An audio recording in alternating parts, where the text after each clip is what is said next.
We are live. We are live. Another episode of A Wonderful Chaos. And we're here with With- Ron Masak. Masak or Masak. No, it's Masak. Masak. As far as I know, it's Masak. I've always said Masak. And I like Masak. That gives it a kind of it sounds like exotic. it sounds like it's Japanese then. And then we'd have to add an O to it. Then it would be Masako. Yeah. Masako. Masako-san. Yes, exactly.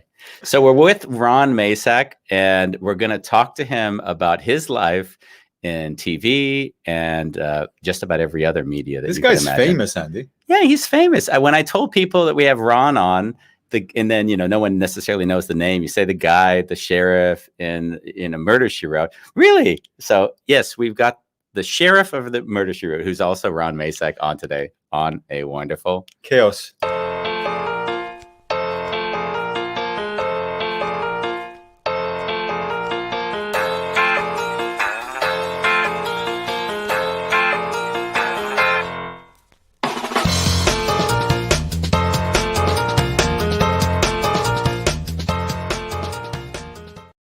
Ron Masak. Yes, Ron Masak. So this is a cool show.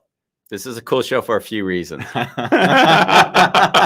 Evil laugh. So first things first, this is really kind of ambush journalism, okay?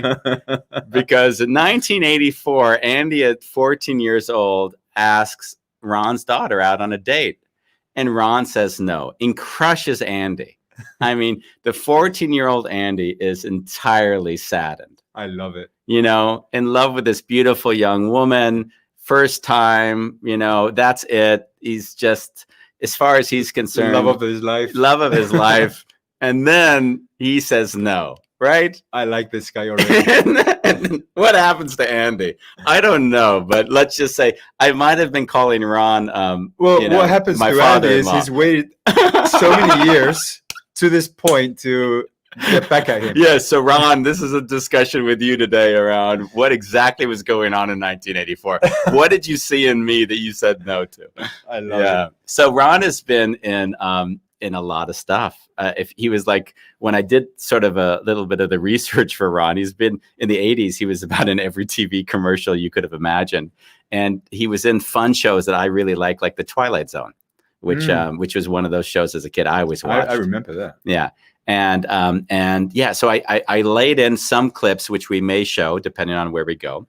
And I just think it would Should be. we just play something because it's fun? Yeah, well, we could play, we can just play something. Yeah. And let's not play potentially. Well, we can figure out what we'll play first. There's some things I'd like to play and talk to him about, and other ones I think it'd just be fun.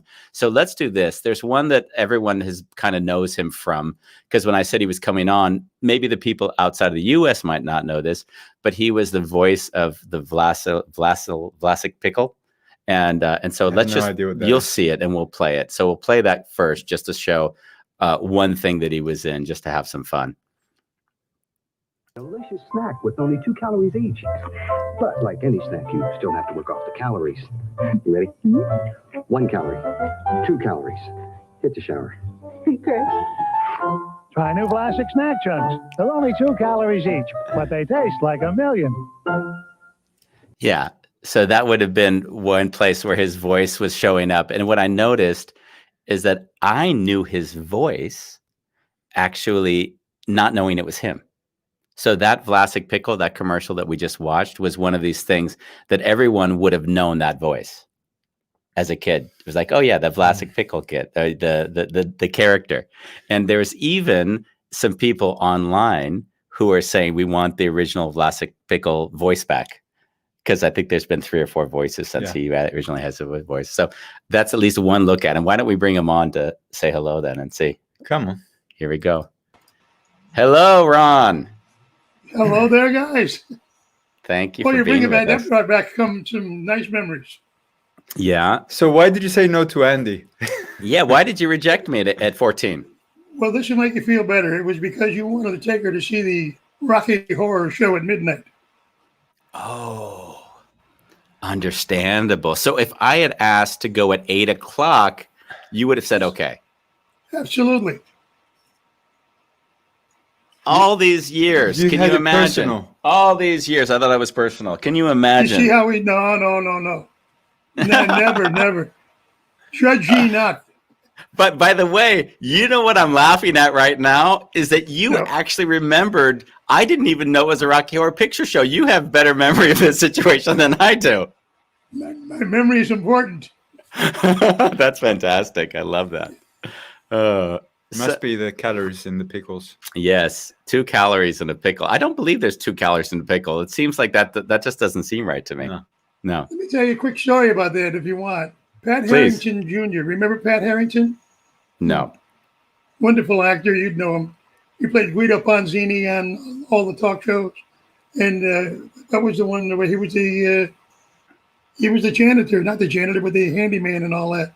Pat was the original voice. He was doing Groucho Marx. Okay. And when he became a success on the TV series, they were replacing him. So I went in to start the new voice, but I was doing my impression of Pat Harrington's impression of Groucho Marx. Oh, wow. And by the end of my run, I was just doing me with Groucho readings. So your Vlasic Pickle voice was an imitation of Groucho Marx. Is that what I understand? Basically, Wow. Groucho never used the word that didn't have an R in it. Wait, he would say, not word. Wait, as an Nazi saying, I have a height. You know, that kind of thing. Oh, wow. Little interesting tidbits. Yeah, because now if I think about it, that way of speaking would be associated, but I never necessarily made, you don't think about these things. You just, No. on a subconscious level, you just think about it. So I'm wondering, how is it to have, like, I've never seen, on one end, you see the glamour of Hollywood from the outside, but I've never found it glamorous because I've said, wow, it's like a feast or famine life, right? You either have a great gig or you don't have a gig. And I'm wondering how has that been for you? Well, what you have to do is grow up knowing that if you're going to be in the business, you're going to be rejected a lot. Yeah. So you have to be ready. And I always tell kids today, when they talk about, I want to be an actor.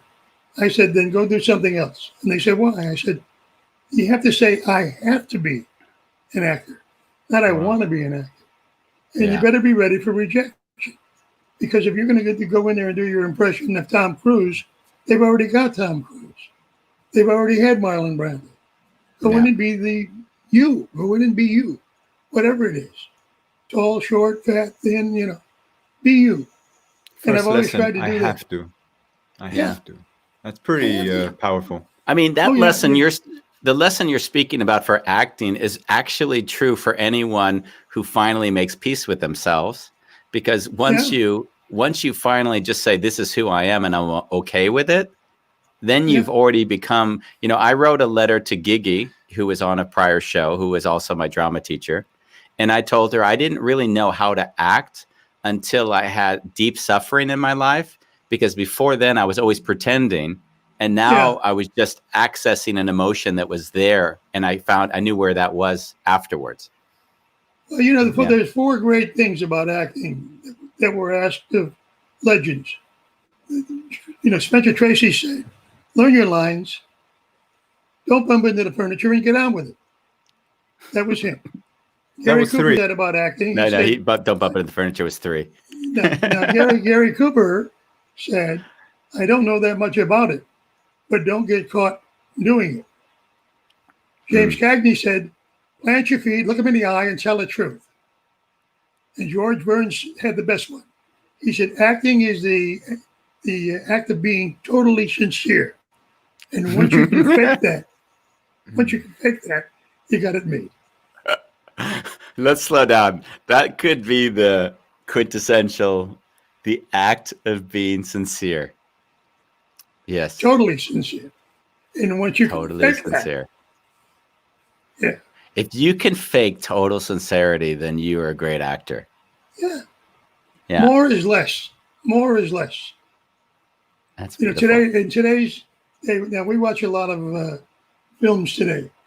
And somebody sent everybody, all the young people, to the Whispering School of Acting. Now, Kay and I are watching something on Netflix about Henry VIII called The Tudors. And Peter O'Toole was in there. Peter O'Toole was whispering, and you could understand every single word he said. Wow. Some of the other stars of that are whispering, and you can't hear a word they're saying. Yeah. I just did the audio book because I have a book coming out in a few weeks, and I did the audio version of the book. And Bambos, Yes. I don't know if you noticed, but the first 20 chapters I read, and then the last 20 I started to whisper more. And I Yeah. felt like the strength of a whisper was much stronger than trying to like speak out into the microphone. It can be. If you enunciate, it's like, my son, God love him, says, I'm loud. He said, Dad, you're loud. I said, I was trained to reach the last seat in the last row of the balcony. But I can whisper that and still be heard. Now, if I talk louder, nobody has to say, what did he say? You can understand it. Yeah. Interesting. Different theories of acting. I had a great drama coach in college. He was a protege of Johnny Dealgood and a graduate of RADA. And this was at the time of Brando in the studio. And he said, which theory would you like to learn? And I said, the Do It School of Acting. And he said, what is that? I said, I'm going to do it. And if I'm wrong, someone's going to tell me. Yeah. Well, it's so funny because when you speak about acting, it's not all that different from today, how we're speaking to entrepreneurs around that are overly thinking what it is they want to do and then anxious if they do anything, they might fail. So in some weird way, you're saying get over the failure before and just let it happen. I'm going to forget the name of the movie, and I think you probably remember it. Sean Connery and Michael Caine. And it was directed by John Huston. And it was about kings and something. And Michael Caine said this, Sean one day, he said, I don't know what he wants me to do. He's not giving me any direction. He's not telling me what he wants. What should I do? So he went to Houston. And he said, Mr. Houston, he said, what do you want me? He said, oh, no. My dear boy, I hired Michael Caine. He knows what he should do. Don't make it more difficult than it is. Yeah. Just do it. I like it. When Clint directs, he doesn't say action and cut. He says activity. Okay, I think that's about enough. Nice. Because you never know Seems what like- you're going to get in that. Sounds like everyone should have an acting class. Yeah, it does. I actually feel like my acting class got me through the majority of my life because I got a job as a marketing director with no experience. And I had to talk for like 3 hours. And I remember just going and throwing up because I was so scared that I was going to be speaking to people about something I knew nothing about for 3 hours. And afterwards, I just thank God my mom put me in acting class. Well, it gives you it'll give you a sense of being competent. Once you stand up there in front of a class and recite something or do something, it gives you an inner confidence you may not have had. No, I always thought of myself as being shy when I was a little kid. I would pretend I was Johnny Weissmuller and be Tarzan at home. But when I went out, I would sit on the curb and listen to everybody else. And then when I was in grade school, I went to see the Jolson story. You were too young for that. Al Jolson was considered the world's greatest entertainer and probably still is to this day because he did it all. He sang, he danced, he whistled. He was the first one to take that Broadway show on tour. First one to, turn the lights up on in the audience so we could see him. And I went to see this movie and I said, my God, that's what I want to do. Yeah. I want to make people laugh or applaud or do something. That's what I want to do. Because up until that point, I wanted to be an athlete. I think Al Jolson, because as far as I remember, he had a blackface period. You can't, if I'm not mistaken, that was something that he also had in his gig. Nowadays, I imagine that he's persona non grata because everyone, people keep trying to change history. When Jolson did it, it was because the minstrel shows were there. Now, the minstrel shows were actually invented by native, the African natives now, or, I'm so old, I remember when they were Negro, so I don't know. It keeps changing. Everything keeps changing. Yeah, of course. Jim Brown's a good friend of mine. It's changing quick now, Ron. It's changing quick, I could tell you. But before we go any further, I want to show something. You are married for, I don't know, since it's the Stone Age, as far as I know. How many years is it now? 50? What's 59. 59 years. 59 years. 59 years. And I believe that your marriage survived that long because of something you did early in your career. And I'd like to show that now, if we may. This is from, I believe, the 1960s. 1964. 1964. And this is what we're going to be showing now. Okay. Wow. Where did you get that? It couldn't happen. It wouldn't happen.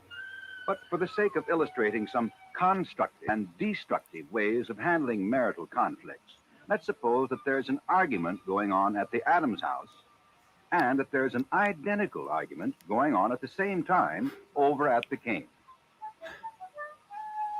Let's listen in on both couples for a moment. First, the Kane. It's only money. Let's just throw it all away. It's only money, Bambos. Only a budget. It's not sacred. Not with you around. Me? Who does all the scraping and scrounging to keep us on that precious budget? I suppose it was you who shopped in 4 different grocery stores. To save And money. over at the Adams house. You don't realize it, but I shopped in 4 different grocery stores today just to save a penny here, a penny there, and a dime somewhere else. You figure I don't know why you spend so much time on the food part of it? I mean, you figure whatever you save there is yours. Oh, yes! I am very underhanded. Sure, I strip from the groceries just so I can have some money of my own. 2 or 3 whole dollars a month. But you have a big fat allowance right in the budget. Oh, boy. That's The Adamses and the Kanes are at it again. The gist of their argument so similar that in switching from one house to the other, not a thread is lost. Now, the best way... Okay, so that was that. That was a lot of years ago. I was never that young. 1964. You're teaching people through some public service announcements how to fare in a marriage. We improvised that. Did It was all you? improvisation. Yeah, that's the other thing that acting did. They gave us a theme and where to go. And that was it. Have you ever been in an argument like that with your wife? Be honest No. now. No, I think he's got the best wife ever. He does. not only that, this is what I always tell young men this. Learn this quickly. Yes, dear, you're right. I'm sorry. How can I fix it? Nice. If you can Yes, learn those dear. words. Let's review Yes, this for dear. those listeners. Yes, dear. I need that one. I'm You're sorry. right. Sorry. I'm right. sorry. We got to get the order. Yes, Okay. dear. I'm sorry. You're right. You're right. How can I fix it? How can I fix it? Those are the 4. And I love you. Yeah. Oh, So that's a given. That's a given. You don't marry someone if you don't love them. We hope. So those are the 4 for all you men out there that are married or want to marry. Those are the things that will keep you together for 59 years at least. Or watch that tutorial. Or watch the tutorial from 1964. And then you don't look for 50-50. I hear that a lot from people. Well, 50-50, right? No. Give 100. That sounds like a Dutch relationship. Yeah. Give 100% of what you have, and whatever you get is gravy. Whatever you get in return is going to be I good. found the same in my relationship with my wife. We really love each other and each other's company, and we often talk to one another like, shouldn't we have friends outside of us? And we're like, well, we enjoy each other's company so much. I don't know why we'd need friends. Thanks, Andy. We go out with Bambos every so often. See, I not only love my wife, I like her. Yeah. I like her. And you have to like somebody too. Yeah. Is there anything in your wife you've ever wanted to change?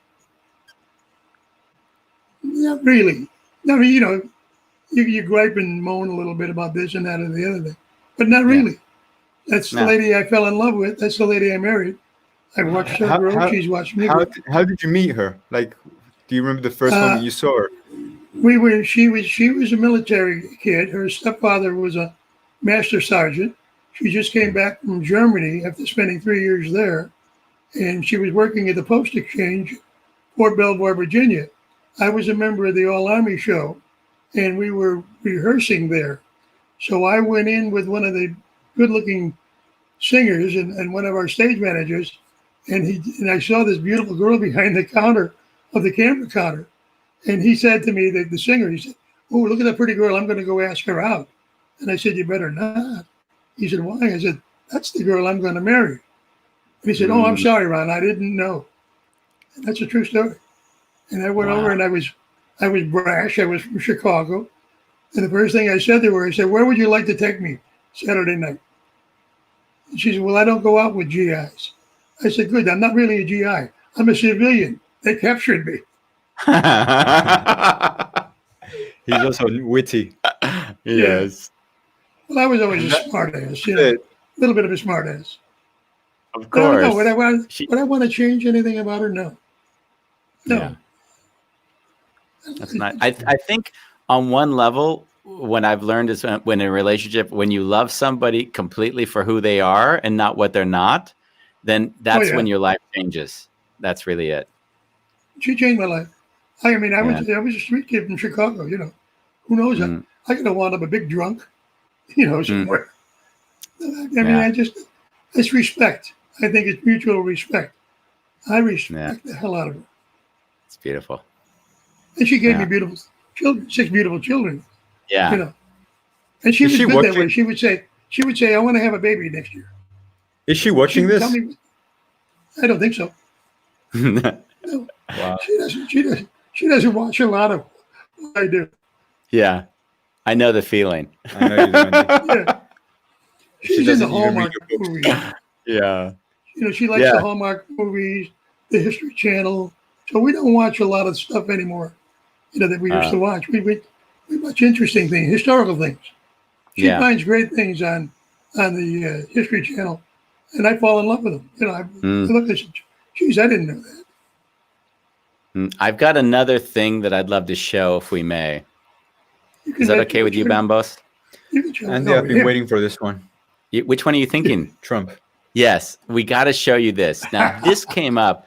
I'm looking on the internet right before thinking, what are we going to discuss? What are some scenes? I didn't want to take anything from Murder, She Wrote because I think that's just too obvious. Everyone's seen it. We know it. So I now see you've got these weird scandals floating around you, and I think, wow, isn't it interesting? Once you're in the public domain, people just they abuse you. So one of the beautiful abuses of you at the moment is this this incredible thing that you are, as far as the world, or at least some people in the world are concerned, you're Trump. So what we're going to do is we're going to show a video of the person who's trying to expose that you're actually Donald Trump. Ron Masak is Donald Trump. Here we go. This is it. Let's just play this. It's in another video. Ron Masak, the guy that plays Trump. Wow. Oh. You almost can't tell where the one side starts and the other side stops. Right side has a makeup on, left side is natural. There he is. And those are the fans. All right, that's all I need to show you right there. That's hilarious. I guess it's better than looking like the Swedish Angel, Oh my! How long have you been Donald Trump, and how come no one knows yet? Ever since that guy put it on there. Oh my! I only saw it once, and I still don't understand. I don't understand what I'm trying to do. How does it feel to basically know that once you're in the public, everyone can do or say or treat you however they want, because somehow it's almost like you've put yourself in the public eye? Well, it doesn't bother me as much. I like people. I'm a people watcher. I'm a people lover.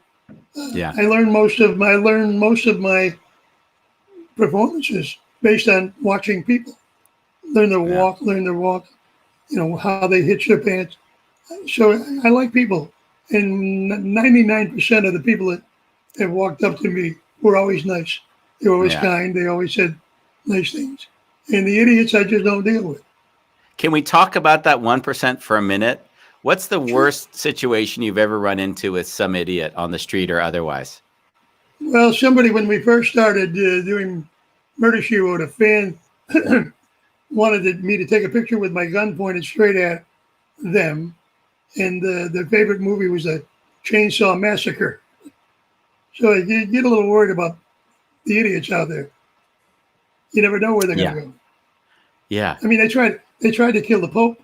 They tried to kill the presidents. You know. Yeah. They're going to go after an actor. If you give a bad performance, they may come after you. Yeah, or they get infatuated or have some idea of who you are where they've just created that image from a TV show. Yeah.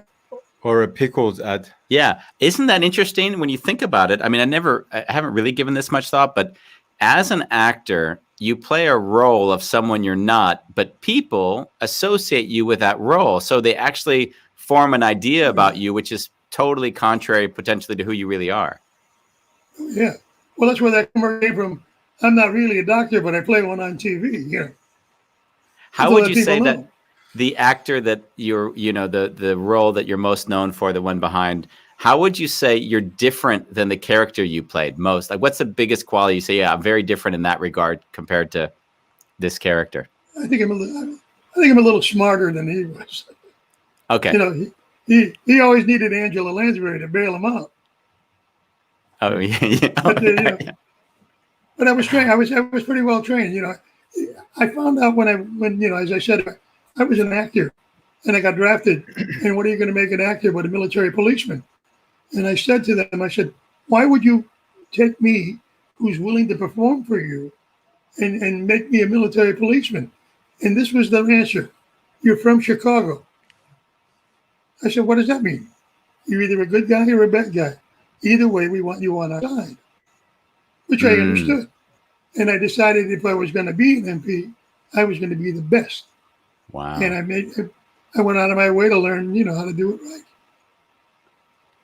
Yeah, I love that. I was thinking back to when I got my first real job. The man hired me, and he treated me like shit, like really, really. Like he was a real jerk, and then he was so nasty that one day I asked him, "Why did you hire me?" Like, I was fed up. I was already at the end, and he said, "Because you do magic and you speak English." And I looked at him and I thought, you're either a genius or an idiot, and Well, it and made later, sense. yeah, He did It made magic? sense to him. yeah, But it made sense to him. to him. Yeah, and I needed to perform, and he assumed if you can do magic, you've learned how to perform, Yeah. and I need someone who can speak English. So, yeah, Well, he. I don't know whether you know this, but I am a lifetime member of the Magic Castle. Are you? Yes. And you still uh, practicing? No. Okay. Well, I only did it. I once turned my family, the entire family, into a credit card family, and they in turn turned me into a pauper. Magic. Yeah, there's this joke. I'll get killed for that one too. Obviously, If my family sees that, they will kill me for that. yeah. Well, we know Kathy at least is going to be seeing this. We always have a joke because I work with a lot of people that want to build retreat centers, and the joke goes, "Do you want to learn how to make $1 million on a retreat center?" The answer is, you start with 3 million. That's the truth. That's the truth. Yeah, same with families. Money can't buy happiness, but it sure is make being miserable better. Yeah, doesn't it just? Do you get, say, residual payments and things for the work you did even on Sure. TV, or how does that work? Sure. Yeah, we get a little bit here and a little bit there. Okay. I did a movie, I Station Zebra, and they show that a lot. And we always count on that little check. Oh yeah. Is it like? But yeah, we did. Is it like 10 cents? I've seen some people that get checks that are really like a 1 cent check or something. I had that. I've had 1 cent checks. And I actually wrote to the union and I said, it's cost you 49 cents for a stamp, the envelope, the stationery, and the secretary. Can't you save it until it's a buck? They said, no, they have to send it out. Wow. Yeah, that's wild. Are there any commercials that you did long ago that'll ever be shown now, or are those all dated and never used again? Probably all dated. Although I have seen them reach out and take clips from certain Oh. things from way back Mm. then. But they're all dated. I mean, I did Yeah. 32. They're all. I did a lot of them. Is there a favorite thing you did in your life that you'd say that was your favorite thing? Commercially, or my favorite thing in life. In acting first. I loved doing theater. I loved it, and I did like 50 lead roles. And I don't know how many actors can say this, but I did Mr. Roberts twice. I played Ensign Pulver in college. I played Mr. Roberts professional. Mm. I did Tea House of the August Moon twice. I played Captain Fisby in college, and I played Sakini professionally. And that's nice. That's nice. Shakespearean background. That's nice. My favorite role, though, is husband and dad. Nice. Yeah. But the theater got you more excited than TV, from what I understand. Well, yeah, because you're getting an immediate reaction. Immediate. If it's a joke, they laugh. If they don't laugh, you say, "Oh, gee, I didn't deliver right," But I like that.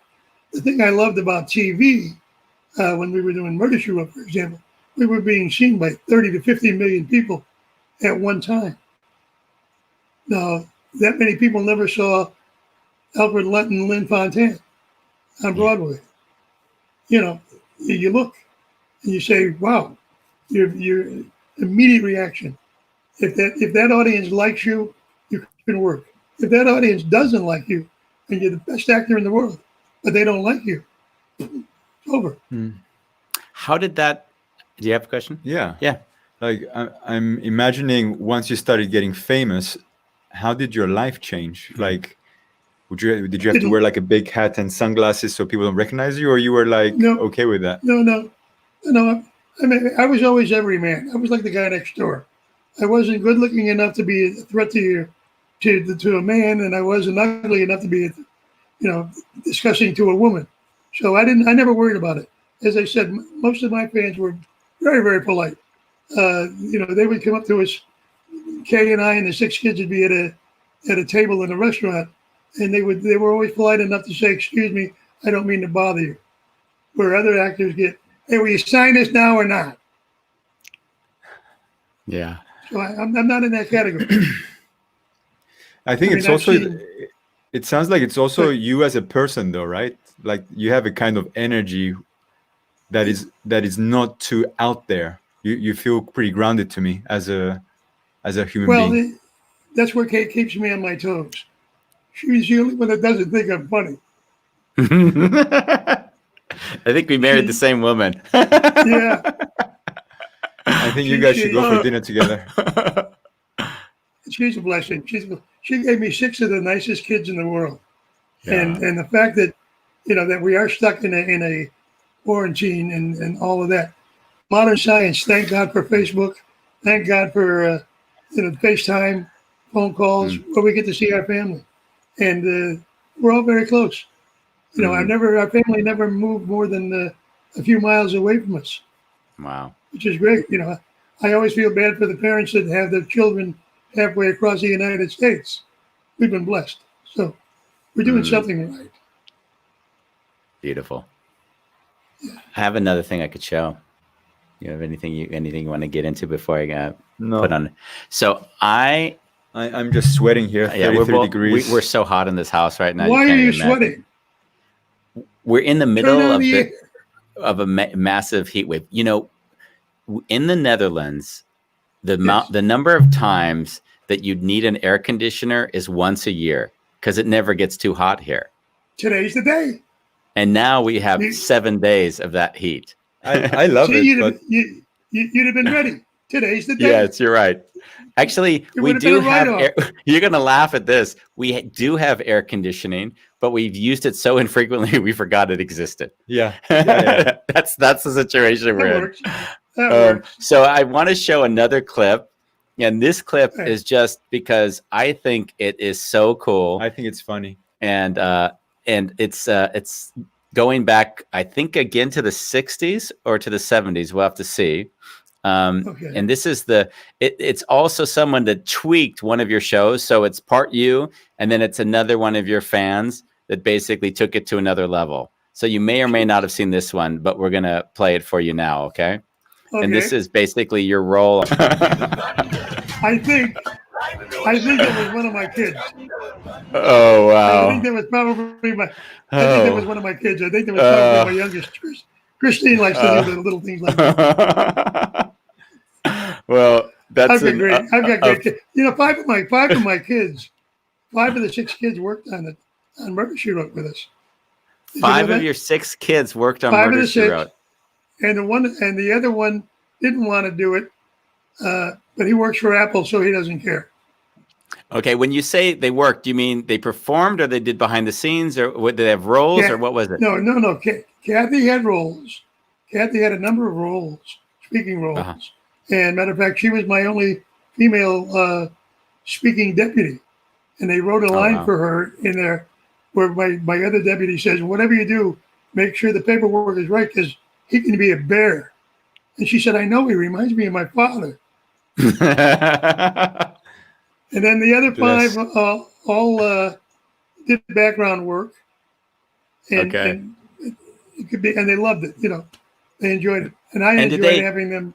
And did they go into the business afterwards, or how did they evolve into it, or how did that progress? Not really. My son Michael did some acting with me. We did a film together that he was in there, but you know, they all went a different direction. Bobby didn't want to do that. Kathy did it a little bit, but wanted to do other things. Debbie works at Universal in the bookkeeping department. Has been there 30, 40 years, whatever it is. And the other one, who am I missing? I don't know. There's always one left over. Oh, the youngest did a lot of theater as well. And now she's the mother of 4 of my grandchildren. So wow. How many grandkids do you have altogether? 10. 10. You've got a little like you got a football team almost. Mini Masak. Yeah. And you know what? They're all wonderful human beings. Yeah. They're all very caring. They love each other. They love the family. They put up with me, but they love their mother. They put up with me. They really do. Yeah. Because I'm a little bit nutty. I try to find, I'm like you a little bit. I always try to find humor in everything. Yeah. Everything. That can get you in trouble, Ron. It does frequently around here. I think if you don't see the irreverence in things, then you actually get stuck really fast, because you forget, like, we're on this speck of dust floating in this universe, and the fact that we're here is kind of a miracle to begin with. So why are we making a big deal out of this? Well, yeah, we're not going to stick around forever. You know, Mark Twain said it best. He said, all of the armies in the world can't stand against the assault of laughter. Yeah. He also said the worst the worst winter I ever had was a summer in San Francisco. And he meant it. and he was right. He was very profound. Yes, he was, wasn't he? You did a lot of Mark Twain actually as well. Yeah. I wrote a one-man show that I got to do a little bit of, and I tried not to do anything that Hal Holbrook said in his version. And he said very profound things. The last line of the play was, let me leave you with this thought. Don't give up your illusions. Or if you do, you will continue to exist, but you will have ceased to live. That's very profound. Let's slow down that one a second. Can you repeat that again? I just want to let it sink in a bit. What did I say? Who are we talking about? Where are we? Don't give up your illusions, your dreams. Or if you do, you will continue to exist, but you will have ceased to live. So there's a difference between living and existing. Yeah. When I hear people griping, change it. You don't like your job? Change it. I used to, when I would talk to corporations, I would always tell them, I said, take a good look at me. I'm overweight. I look like Lou Costello. I'm this, and I'm this, but I'm a success. So, you can do whatever you want. But the most important person in your life right now is in this room. And they look around looking for who the hell I'm talking about. And it's them. Yeah. It's them. The most important person in your life is the one you look at in the mirror. If you don't like you, why should I? Yeah. I look at actors now. I see a lot of the actors that are not politically involved. They want to get politically involved. And you can see that they're not happy. They're not happy. They're angry. They're not happy. Yeah. Yeah, they're angry. If you don't like if you don't like the man, respect the office. If you don't like the woman, respect the office. You have the vote, but respect the office. Yeah. You don't see a lot of people escaping the United States. The United States to go there. And you see a lot of people that come from here, who try to change us to live the way they live there. Yeah. They've already escaped from there. I'm easy. Give me an ice cream cone and I'm good. You sound like you have like a suitcase full of wisdom. Well, wisdom is important to carry with you, isn't it? Knowledge is important. Knowledge is important to carry with you. So in my life, wisdom is accumulated through the challenges of life. But everything that you've shared with me, it sounds like when things would come up in your life, you just knew how to navigate it. Like it almost sounds like you didn't, like you surfed it. Well, but you have to. If you let it take you down, it will. But what's are we just going to Bambos? Because I really like what you were saying. And there's something, is there like a struggle that you say you really had to overcome in your life in order to feel really free? Or was there something you'd say, wow, that was a big challenge that I faced, that I really had to overcome something to just, break through? No, not that I can put my finger on. I am a firm believer that there's a God. I'm a firm believer that there's a book up there. And we are on pages. And during life, there's a page that turns. I look now, God loved my wife. She had a blood clot on her brain earlier this year.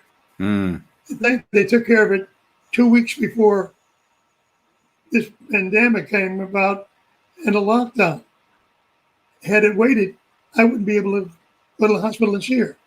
I wouldn't have been able to be in the same room with her.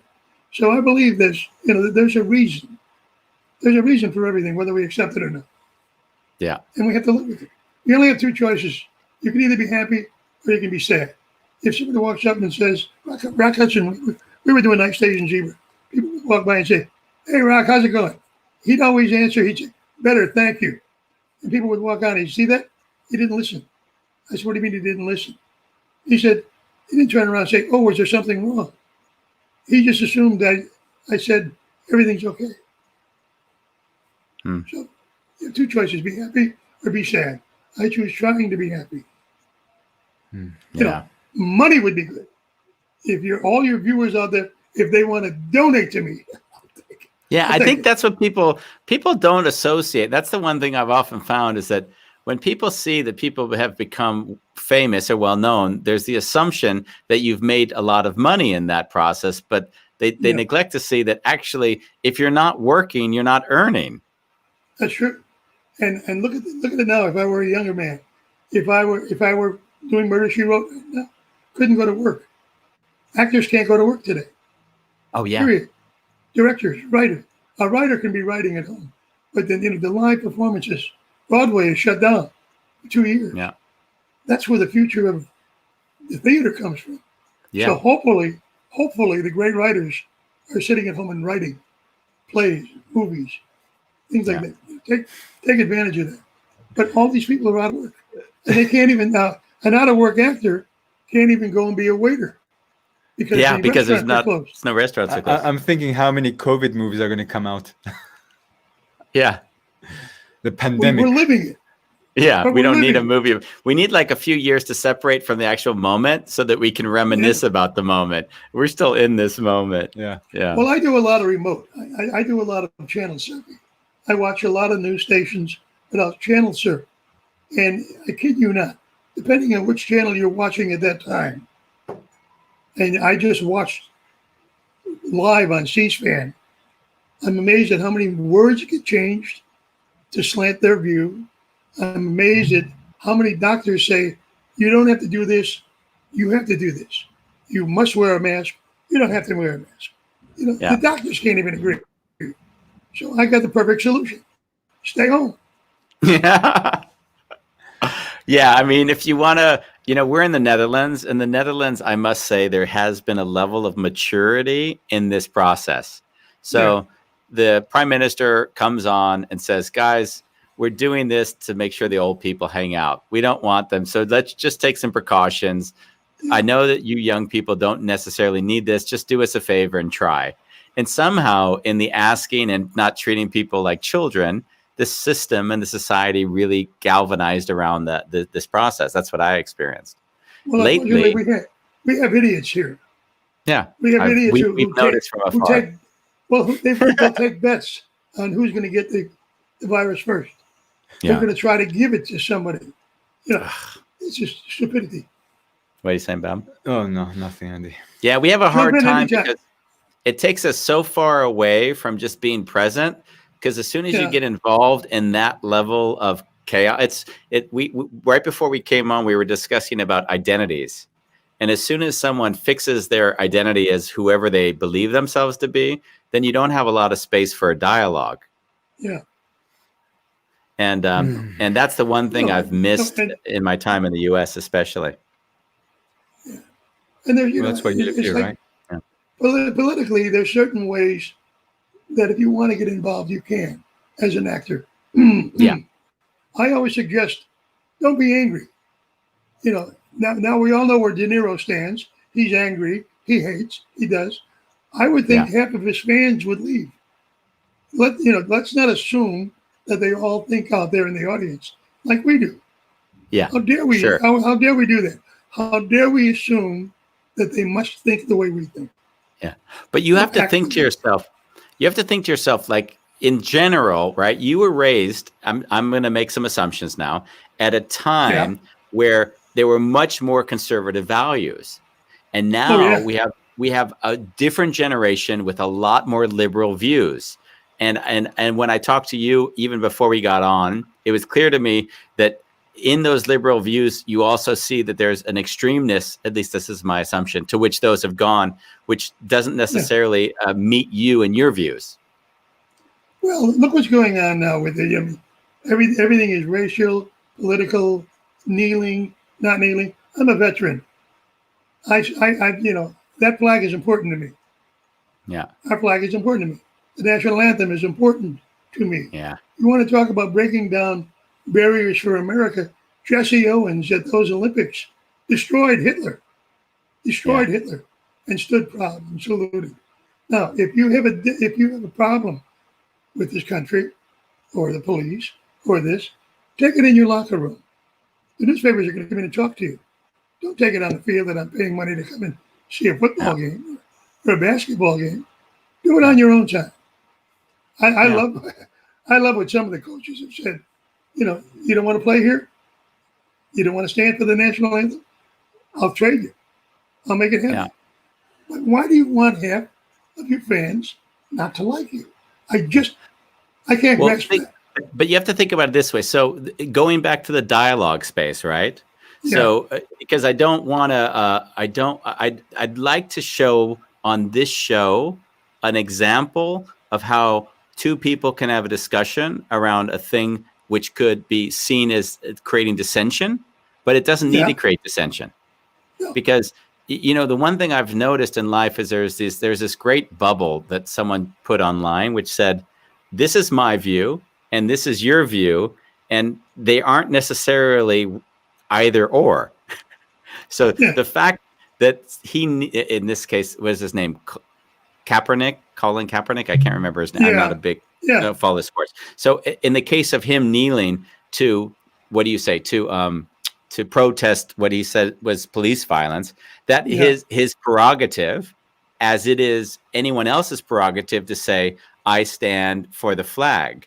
And that doesn't need to diminish his action, nor does it need to diminish your pride. But the way society has moved is that it is an either or, and everyone has to attack the other when they don't actually respect or appreciate that each person gets to stay true to what's important to them. But there's a double standard. Do you remember when Tim Tebow kneeled? I'm not sure And who the Tim press was Tebow all was. over him. Tim Tebow is a football player, Heisman Trophy winner, and he was very religious. He used to have, on his eyes, he would have John, a passage from the Bible or something. But he would kneel before the game. He would kneel after. He would pray.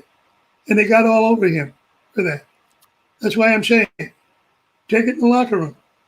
Don't take it on the field. Yeah. You're entitled. Well, let's just say, Ron, if I respect your opinion, you would please respect mine back. Yeah, the world has gone so liberal at the moment, Ron, that I'm not going to push you anymore on these topics, only because everyone will think Ron isn't on board, and then all of a sudden you get a level of pain because no one wants to understand that you also have a viewpoint. So I'd love to continue because I find it fascinating, but I actually feel like giving you the license to say, hey, there are conservative values which are also important. People may even think to dismiss you because of that, and that's not what I want anyone to ever come away from on this show. We don't ever have to agree with each other to like each other. Yeah, it used to be that way. It used to be that way, and it's no longer that way. We don't have to agree. I mean, if you want to go back to 1948, Dewey defeats Truman. There's differences of opinion here, and you're entitled to it. But just move on. I was going to say, Ron, some of your references to us, Bombos often doesn't know. He'll say, I don't know what you guys are talking about. This is one of the shows when you reference these people, I have to admit half the time I don't know who they are or what they've done. It sounds good, though. But it sounds very good. I'll give you a quick history lesson then. Harry Truman was in FDR's fourth term. Franklin Delano Roosevelt died. And Harry Truman had only been the vice president for about a month or so. Now, the first job they give him is the atomic bomb. The atomic bomb. He's the one who said, drop it, and ended the war. Now, a lot of people were hurt. A lot of people were killed. He stopped the war. He actually ended the Second World War. Now, when he retired, when he finished his term in office, he went back to Missouri. And a newspaperman said to him, Mr. President, what's the first thing you're going to do now that you're a citizen again? He said, carry the luggage to the attic. Moved on with his life. And he never spoke for money after that. People would want him to come and speak. He said, no, because you don't want to hire Harry Truman. You're trying to hire the office of the President of the United States. And that shouldn't be for sale. So there was a man with integrity. Interesting. I'm always interested in how politicians come into their position broke and leave. Yeah, and then they leave with millions. Yeah. That's always fascinating. How did you make all that money while you were public servants? Yeah. Donations. You're right. The people who see this are going to say he's either this or that. They don't know what I am. My family I understand that. Yeah, I'm totally there. But the sad thing is that in society today, you're either with us or against us. So in that way, that's where the divide is. And something has to usually break in order for things to move on, unfortunately, because in that world. Well, I used to love to debate. I used to have a funny line for me. I would always say, Hitler, pick a side. Let's debate it. Pick a side. You would say, pick a side on Hitler? Yeah, I would say Hitler, pick a side. Let's debate. What are we doing? Okay, well, I hope you're always going to pick the side of the Americans because it's going to be hard to debate the other side. Oh, yeah.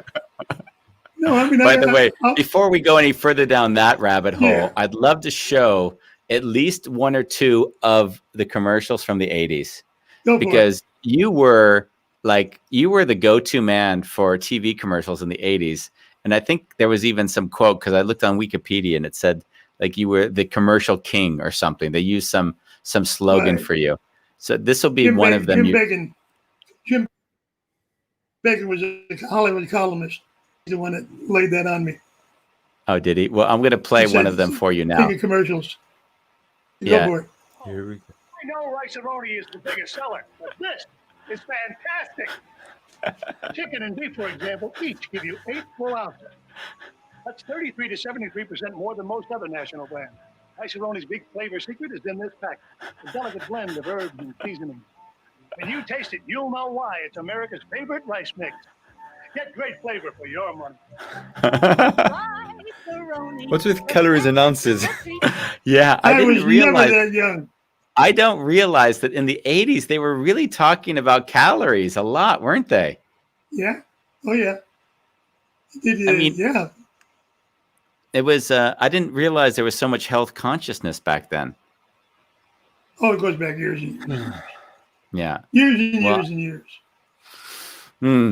And there's one more that would be great to show as well, so that we just sort of kind of go down some memory This is the lane. last one from 1970. This is from 1970. You'll probably remember this day, I guess. I'd like to, this could be one of your the zenith of your acting career.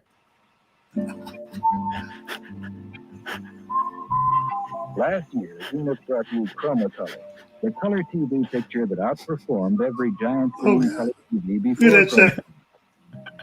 Now, Zenith brings you Compact Chromacolor, a big 19-inch picture in a compact cabinet. I've got just the place for it. New Compact Chromacolor. Chromacolor. Only Zenith has it. That's hilarious. That is so funny. Oh wow! I was gonna say, don't touch him. We're social distancing. How many feet away do you have to be from the other person? I don't know anymore. So when you see these commercials, do you remember the days when they were filmed? Yeah. You pretty do? much so, yeah. Yeah. Wow.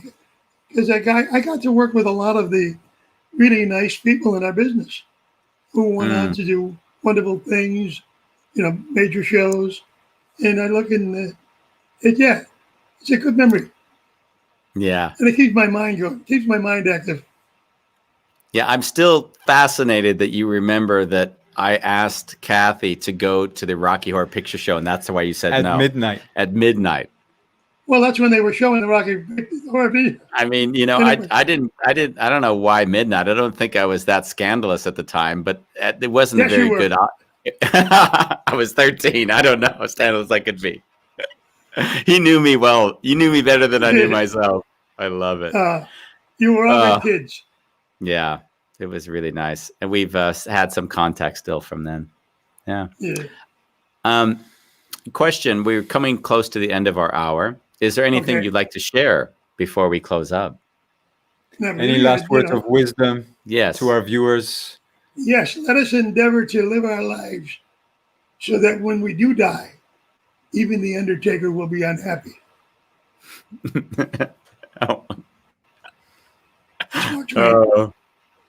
Okay. I that brings horrible imagery to my head. He's very visual. I'm very visual. I see a skydiving accident. I worked with George. I worked with George Burns, and he had a great line. He said, "We can't prevent getting older. We can prevent being old." Ah. So have fun. Now I will get a call after the show from everybody saying, "Why did you say this? Why did you say that?" Of course you will. What did of course. You? And I will look them right in the eye and say, "I don't remember what the hell I said." I'm getting old. I don't remember. I don't remember a damn thing. Bad memory. I was raised in a time when we had conservative values, and now I want those to be upheld. That's what we're taking away from this.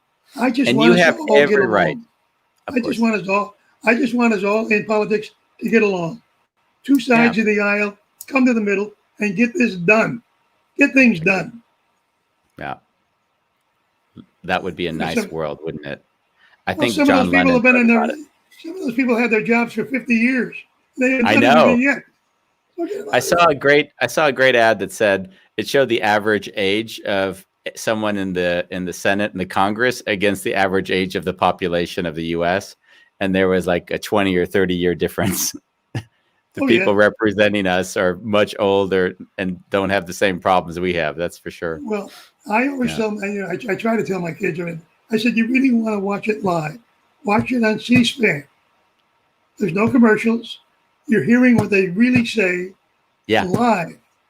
And then when you go to the news and you see that they've changed it to shade it their way, you'll know the difference. Yeah, that's true. Everyone is listening to an echo chamber that suits whatever they want to believe. That's absolutely. Life. Absolutely. Beautiful. And thank you, Ron, for coming on. I actually know that pleasure. You were like, why am I going to do this show? I have no clue what I'm doing here. And you came on anyways. And for that, we're really grateful. Yeah. Thank you for your time. Yeah. My pleasure. Kathy kind of encouraged me. I figured that. I knew you weren't going to come on if she didn't encourage you. She said, "Yeah." We actually bribed her. I said, honey, where am I going to be seen? In Amsterdam? Yeah. She said, you got to make up for what you did in 1984 to that kid. You know, she read my first book. Now you can go on. She read my first book, and in the book, I didn't expressly talk about that one instance, but I did discuss being uncomfortable and asking out and all of this. And so she wrote me a sweet message that said, you know, just so you know, when we were that age, it was my dad that said no, so you don't have to feel that you were totally a loser. Oh, that little tattletale. I'll get it with that. Thank you, Ron. Bye-bye, Ron. I enjoyed myself very much, guys. Continued success. It's lovely having you. Bye. Thank you. Bye-bye. That was fun. Yeah.